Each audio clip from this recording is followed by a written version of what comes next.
how Ruth and Janet met. It all started on one spring day. Janet's life improved for the better because I came along to the library with one of my books, and I'm like, hey, I would like to donate this book to the library. And the librarian said, hey, we know somebody else who writes books. So she wrote down Janet's number, and then I went home and I thought, what can I do to improve someone's life? And then she came along. Come on. And I got to improve her life. Well, that's what she says. But, you know, it is kind of true because of her. I learned about, like, writing groups and writing conferences and all this stuff. And this is stuff I never knew about before I met her. But she was more kind of in the know, I think, than I was because I was just starting out. Well, I had been just starting out, but I had been going to a critique group and then also joined another writing group. And so I got you introduced to that because I had just probably been doing that for a couple years when you came, you know, to town. And so that's how I got you introduced in that. And then you introduced me to like the other group that you had belonged to, the romance group. I didn't have anything Oh, yeah. And then I lived to regret it because then we know some of the people in there. And well, I'm sorry. Yeah. But anyway, that was, so we both kind of feeded on one another. And so that was, you know, that's how we started the relationship, was because we fed on one another. We you know, what I knew, and then critiquing, and then she never experienced that. And then yeah. And I remember, like, I was like, what the crap did these people look at? All this word usage and stuff, and I'm thinking, what about the story? What about the story? And this is pretty much even like today. I kind of, what about the story? You know. Yeah. But yeah, it did get me thinking, you know, more. Yeah. Even though I would never win a award at a. Well, and I think that the thing that really helped me was like when you would give me suggestions on how to. On the romance part, though, because this was my first romance, and so you gave me suggestions. That was Lockets and Lanterns. Yeah, and so you gave me suggestions on how to make it more intimate and things like that, and that was very, very helpful. And I suggested sex scenes, but she just wouldn't have them.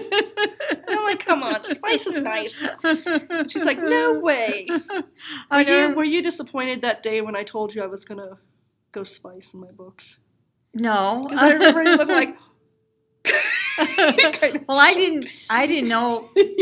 I'm so naive and all that. Oh, you didn't know what I was talking about? Well, I knew what you were talking about, but you know, I mean, because originally I did start with clean. Yeah. But in those stories never felt complete. And I was like, I know you discussed that with me, and I says, whatever God calls you to do. Yeah, I remember it just telling seemed you like that, over and over that God was calling her to do that, and so I said, you know, you go what God calls you to do. Right. You know, because there must be a need out there for that. You know, so we just kind of went from there, and we just kept feeding off one another, and it just kept developing, and went, you know, and we both kind of learned from each other, I'd say, yeah. Right, and I think writing is a thing that made us meet, and it kind of did the initial connection, but I think from there we realized we really agreed a lot, like on religion, politics, and you know all these other issues. We really saw eye to eye on everything, so I think that's really the thing that cemented it. Yeah, exactly. Our friendship. But yeah, it's kind of like nice to have that common ground, but everything else just kind of fell into place, and I didn't expect that. Well, and then too, she was new to the small town, and then I told her. She's like, hey, be careful what you do. This is a small town. Because right. I was always used to the big towns.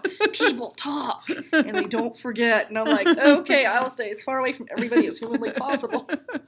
That's how I maintain peace. But I took her to different places to eat and things like that she'd never been to before, and she found ways around that she didn't know about before. Until, because she grew up in Omaha, so how do I get to here? How do I get to there?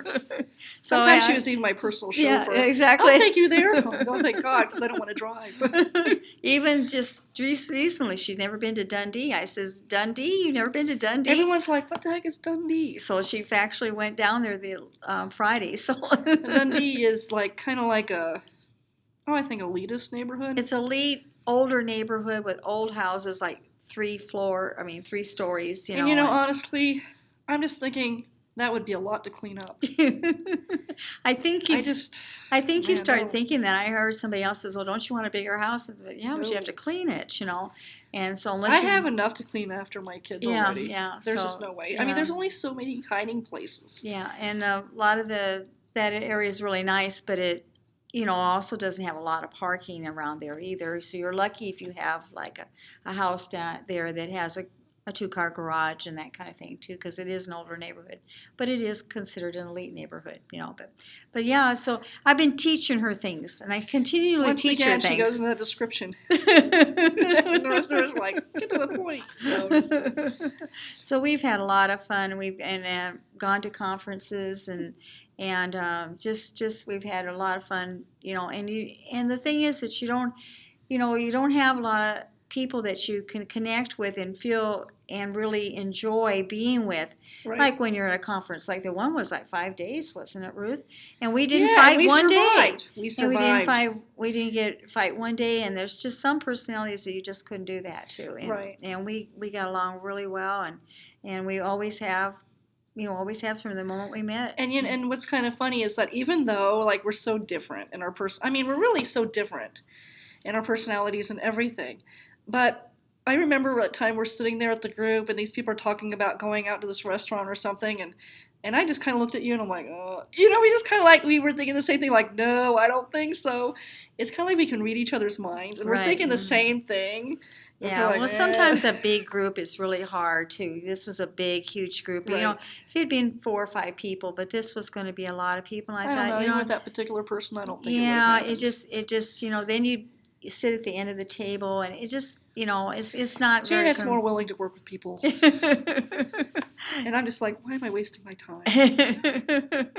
But we've learned a lot, and we've just had a lot of fun too, Oh, yeah. and just and the authorship and the writing connects us, but it's been more than that. It's been a really thorough friendship, and it's been like just having good times together and just enjoying each other's company. And Right. you can't beat that. You just really can't. Yeah, and when we look back on the anthologies, we're like, hey, that's the book I did with Jan. Right. So exactly. it has good memories with it. Yeah, it does. It does. And what we struggled with and what went smoothly. Yeah. You look back at that too. So, and some of the incidents we experienced are memorable.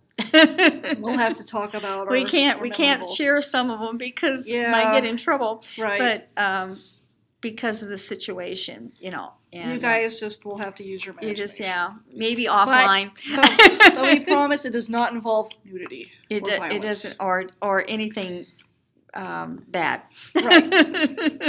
It was innocent nativity. That time with Jan was not true. No matter Exactly. what you heard on the internet, that did not happen. But anyway, we just really like, and so we've just spurned from there, and we're still continuing to do that even today. So Yep. yeah. So Yep, I think part of the magic is that we can just be honest with each other. Too. right. It's really rare that you can be totally honest with Right. somebody, and that person can handle it. Right, and then staying with me and stuff like that. She says, "Well, I'm tired, so go to bed." Yep, I do. You're just like, okay. Yeah, just go to bed. I mean, don't stay up.